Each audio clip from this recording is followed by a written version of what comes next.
നമസ്കാരം. ഞാൻ ഡോക്ടർ ഭഗവതി അമ്മാൾ സീതാറാം ആയുർവേദ ഹോസ്പിറ്റലിൽ 20 വർഷമായിട്ട് വർക്ക് ചെയ്യുന്നു. ഞാൻ എല്ലാ രോഗങ്ങളെയും ചികിത്സിക്കാറുണ്ടെങ്കിലും ഏറ്റവും കൂടുതൽ പ്രാധാന്യം കൊടുക്കുന്നത് സ്ത്രീരോഗങ്ങൾക്കാണ്. സ്ത്രീരോഗ ചികിത്സയാണ് ഏറ്റവും കൂടുതൽ ചെയ്യുന്നത്. ഒരു ഗർഭിണി ആചരിക്കേണ്ട, അതായത് അവർ ഗർഭം ധരിച്ച കാലം തൊട്ട് പ്രസവം വരെ അവർ ശീലിക്കേണ്ട കാര്യങ്ങൾ, ചര്യകൾ എന്തൊക്കെയാണെന്നും അതുപോലെ തന്നെ ഗർഭം ധരിക്കുന്നതിന് മുമ്പ് എന്തൊക്കെ ശീലിച്ചിട്ടാണ് ഗർഭം ധരിക്കേണ്ടതെന്നും ഉള്ള ആ ഒരു വിഷയത്തെക്കുറിച്ച് നമുക്ക് സംസാരിക്കാം. അതായത് ഗർഭം ധരിക്കുന്നതിന് മുമ്പുള്ള കാര്യമാണല്ലോ ആദ്യം നോക്കേണ്ടത്. നല്ല ശുദ്ധമായ ബീജവും സ്ത്രീ ബീജവും പുരുഷ ബീജവും ഒന്നിച്ച് ചേരുമ്പോഴാണ് നല്ല ഒരു ഗർഭധാരണം അവിടെ ഉണ്ടാകുന്നത്. അപ്പോൾ ഗർഭധാരണത്തിന് മുമ്പ് തന്നെ ശരീരശുദ്ധി വരുത്തി, അപ്പോൾ നമ്മുടെ ആയുർവേദത്തിലാണെങ്കിൽ പഞ്ചകർമ്മ ചികിത്സകൾ ചെയ്തിട്ട്, ഭാര്യയും ഭർത്താവും പഞ്ചകർമ്മ ചികിത്സകൾ ചെയ്തിട്ട് ശരീരശുദ്ധി ചെയ്ത് ധാതുപരിണാമം ഉണ്ടാകുന്ന രീതിയിലുള്ള ക്രിയകളാണ് അന്ന് നമ്മൾ ചെയ്യുക.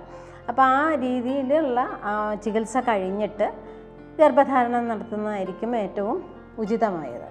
അപ്പോൾ പഞ്ചകർമ്മ ചികിത്സ ചെയ്ത് നമ്മൾ ശരീരശുദ്ധി വരുത്തുക എന്ന് പറയുന്നതിനോടൊപ്പം തന്നെ ധാതുപരിണാമം ഒരു പ്രധാന കാരണമാണ്. അപ്പോൾ ധാതുപരിണാമം എന്ന് ഞാൻ ഈ മലയാളത്തിൽ പറയുന്ന സംഭവം മെറ്റബോളിസം, മനസ്സിലാകാൻ വേണ്ടി പറയാം, മെറ്റബോളിസം എന്ന്. അപ്പോൾ നമ്മൾ കഴിക്കുന്ന ആഹാര സാധനങ്ങൾ ദഹിച്ച് ആദ്യമാകുന്നത് അന്നരസം. ആ അന്നരസം രക്തമാവണം, മാംസം, മേധസ്, അസ്ഥി, മജ്ജ, ശുക്ലം. അപ്പോൾ ഏഴാമതായിട്ട് വരുന്ന ആ അവസ്ഥയിലാണ് ശുക്ലം എന്ന് പറയുന്നതിൽ പുരുഷബീജത്തിനാണ് ശുക്ലം എന്ന് പറയുന്നതെങ്കിലും ധാതുപരിണാമം പറയുമ്പോൾ ഈ ശുക്ലം എന്ന് പറയുന്ന അവസാനത്തെ അത് ബീജം എന്നുള്ളതാണ്, സ്ത്രീ ബീജവും പുരുഷ ബീജവും ഉണ്ടാകുന്നത്. അപ്പോൾ നമ്മൾ രസരക്താദി ആ 7 ധാതുക്കളായിട്ട് പരിണമിച്ച് വരാനായിട്ടുള്ള ആ വേണ്ട ചികിത്സകളാണ് നമ്മൾ ആദ്യം പഞ്ചകർമ്മയിൽ ചെയ്തു കൊടുക്കുക അവർക്ക്. അപ്പോൾ ആ മാതിരി ശരീരശുദ്ധി വരുത്തി നല്ല ബീജോൽപാദനം ഉണ്ടായ ശേഷം നല്ല ദിവസങ്ങളിൽ ഒരേ ശരീരത്തോടെ, ഒരേ മനസ്സോടും ഒരേ വികാരത്തോടും ഒരേ ചിന്തയോടും കൂടി ഒരു കുഞ്ഞ് വേണം, നല്ല ഒരു കുഞ്ഞ് വേണം എന്നുള്ള ആഗ്രഹത്തോടു കൂടി ഭാര്യാഭർത്താക്കന്മാർ സംഗമിക്കുമ്പോഴാണ് അവിടെ ഒരു നല്ല പ്രജയുടെ ജനനം ഉണ്ടാവുന്നത്. അപ്പോൾ നമ്മൾ സാധാരണ ജീവിതത്തിൽ നമ്മൾ ബന്ധപ്പെടുന്നത്, അതായത് ഭാര്യാഭർത്താക്കന്മാർ തമ്മിലുള്ള ആ ബന്ധപ്പെടലിൽ നമ്മുടെ ഇമോഷൻ, അതായത് സെക്ഷൽ ഇമോഷന് വേണ്ടി മാത്രം ബന്ധപ്പെടുന്നതും ഒരു കുഞ്ഞുണ്ടാവണമെന്നുള്ള ചിന്തയോടുകൂടി ബന്ധപ്പെടുന്നതിനും വ്യത്യാസമുണ്ട്.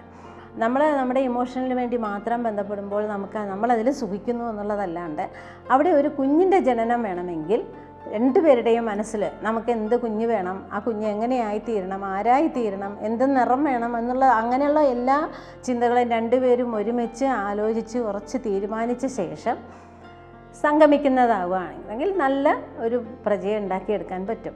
അപ്പോൾ പണ്ട് ശാസ്ത്രങ്ങളിൽ ഇന്നിന്ന കാലങ്ങളിൽ ബന്ധപ്പെടാൻ പാടില്ല, ഇന്നിന്ന ദിവസങ്ങളിൽ ബന്ധപ്പെടാൻ പാടില്ല, അങ്ങനെയൊക്കെ ഒരുപാട് നിയമങ്ങളുണ്ടായിരുന്നു. ഇപ്പോൾ കാലം പുരോഗമിച്ചപ്പോൾ അതൊന്നും ആരും നോക്കുന്നില്ല. പക്ഷേ കഴിവതും ഒരു സന്താന ലബ്ധിക്ക് വേണ്ടിയുള്ള ബന്ധപ്പെടൽ രാത്രി തന്നെ ആയിരിക്കണം. അത് പകൽ സമയങ്ങളിലും സന്ധ്യാസമയങ്ങളിലും ഒരിക്കലും പാടില്ലാത്തതാകുന്നു. പിന്നെ കുഞ്ഞ് വേണമെന്നുള്ള ആഗ്രഹത്തോടു കൂടി സെക്ഷൽ കോണ്ടാക്റ്റ് നടത്തുമ്പോൾ സിംഗിൾ ടൈം മാത്രം ചെയ്യുക, കൂടുതലായിട്ട് അതിന് വേണ്ടി പ്രയത്നം ചെയ്യേണ്ട ആവശ്യമില്ല.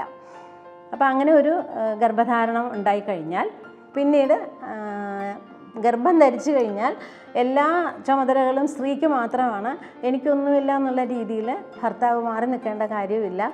ഭാര്യയ്ക്ക് വരുന്ന എല്ലാ സാഹചര്യങ്ങളിലും കൂടെ വേണ്ട ശുശ്രൂഷകൾ ചെയ്തും നല്ല മനസ്സാന്നിധ്യം കൊടുത്തും സന്തോഷവതിയായി ഭാര്യയെ നോക്കുകയാണെങ്കിൽ, ഭാര്യ എപ്പോഴും സന്തോഷവതിയായി ഇരിക്കുകയാണെങ്കിൽ നല്ല പുത്രോൽപാദനം അവിടെ ഉണ്ടാകുന്നതായിരിക്കും. അപ്പോൾ ജനിച്ചു വരുന്ന കുട്ടിയും അതുപോലെ തന്നെ നല്ല സ്വഭാവത്തോടു കൂടിയും നല്ല ശീലങ്ങൾ അനുസരിച്ച് വരുന്ന കുട്ടിയുമായി തീരുകയും ചെയ്യും.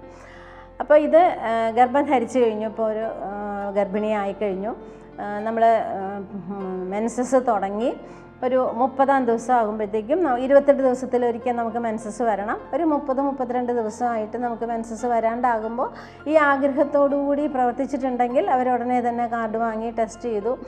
അപ്പോൾ തന്നെ പോസിറ്റീവായിട്ട് റിസൾട്ട് കിട്ടി. ഉടനെ പോയി സ്കാൻ ചെയ്തു. ഈ സ്കാൻ ചെയ്ത് കഴിയുമ്പോൾ നമുക്ക് കിട്ടുന്ന റിസൾട്ടിൽ മെൻസസ് ഇപ്പോൾ ഒരു എക്സാമ്പിൾ പറയാം. ജനുവരി 1-ാം തീയതി മെൻസസ് വന്നൊരു കുട്ടി ഒരു 31 ജനുവരി 31-ാം തീയതി വരെ വന്നിട്ടില്ല. 28 ദിവസത്തിലൊരിക്കൽ മെൻസസ് വരുന്ന ഒരു പെൺകുട്ടിയാണ്. അപ്പോൾ ഒരു 4-5 ദിവസം കൂടി അവർ വെയിറ്റ് ചെയ്യുന്നു, അല്ലെങ്കിൽ നമ്മളോട് വിളിച്ച് ചോദിക്കുന്നു. നമ്മൾ പറയുന്ന ഒരു 4-5 ദിവസം കൂടി കഴിഞ്ഞിട്ട് നോക്കൂ. അപ്പോൾ അങ്ങനെ ടെസ്റ്റ് ചെയ്ത് കഴിയുമ്പോൾ കുട്ടി കൺസീവാണ്.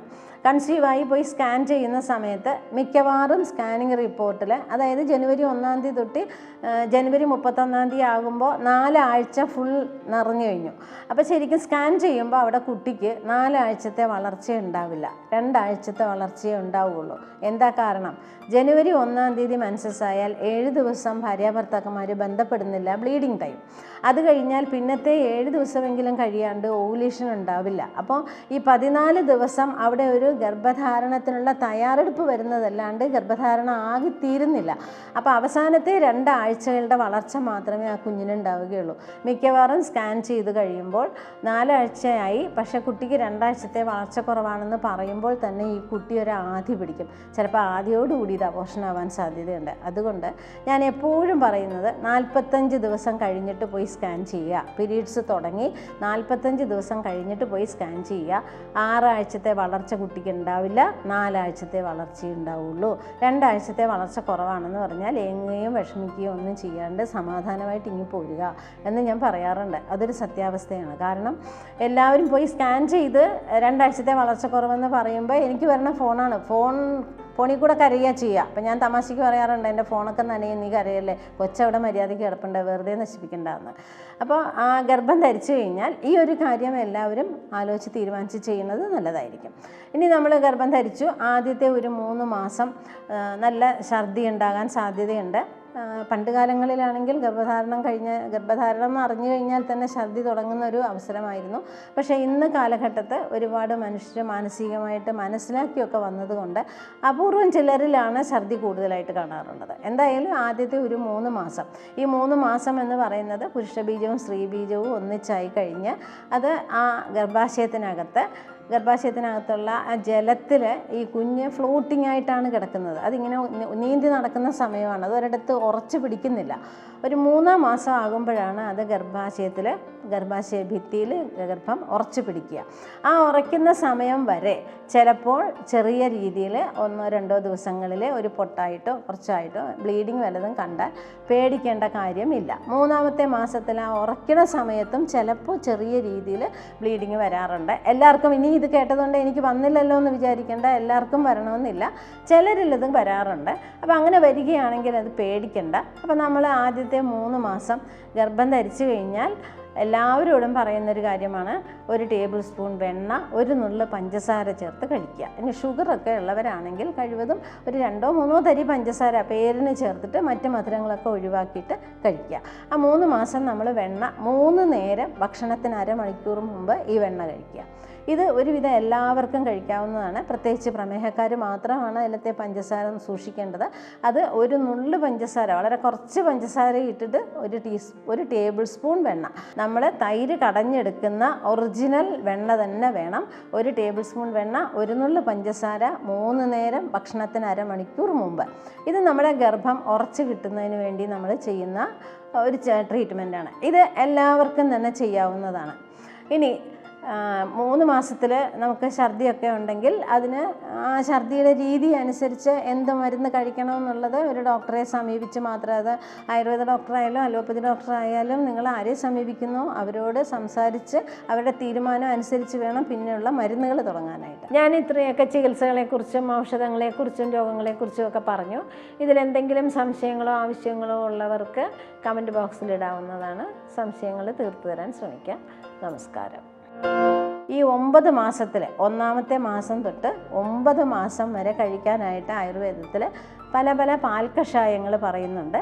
പല മരുന്നുകൾ ചേർത്തുള്ള കഷായങ്ങളും ഉണ്ട്. സാധാരണ ഞാൻ ഒറ്റ മരുന്നുകൾ കൊണ്ടുള്ള കഷായങ്ങളാണ് കൊടുക്കുക. അത് പാൽ കഷായമാക്കി രാത്രി കിടക്കാൻ നേരത്ത് ചെറു ചൂടോടുകൂടി ആ പാൽ കഷായം കഴിക്കുക. അമ്മയുടെ അച്ഛനിലും എന്തെല്ലാം പ്രവർത്തികൾ വരുന്നോ, അവരിൽ നിന്ന് എന്തെല്ലാം ശബ്ദങ്ങൾ കേൾക്കുന്നോ അതെല്ലാം കുഞ്ഞ് പഠിച്ചിരിക്കും. അപ്പോൾ അമ്മയുടെ കയ്യിലാണ് കുഞ്ഞിൻ്റെ ഏറ്റവും വലിയ പ്രൊട്ടക്ഷൻ ഇരിക്കുന്നത്. അപ്പോൾ അമ്മ ഇടയ്ക്ക് സംസാരിക്കുക, പുറത്തുനിന്ന് കേൾക്കുന്ന എല്ലാ കാര്യങ്ങളും കുഞ്ഞ് ശ്രവിക്കുന്നുണ്ടാവും. കുഞ്ഞിന് ആ കേൾവിശക്തിയുണ്ട്.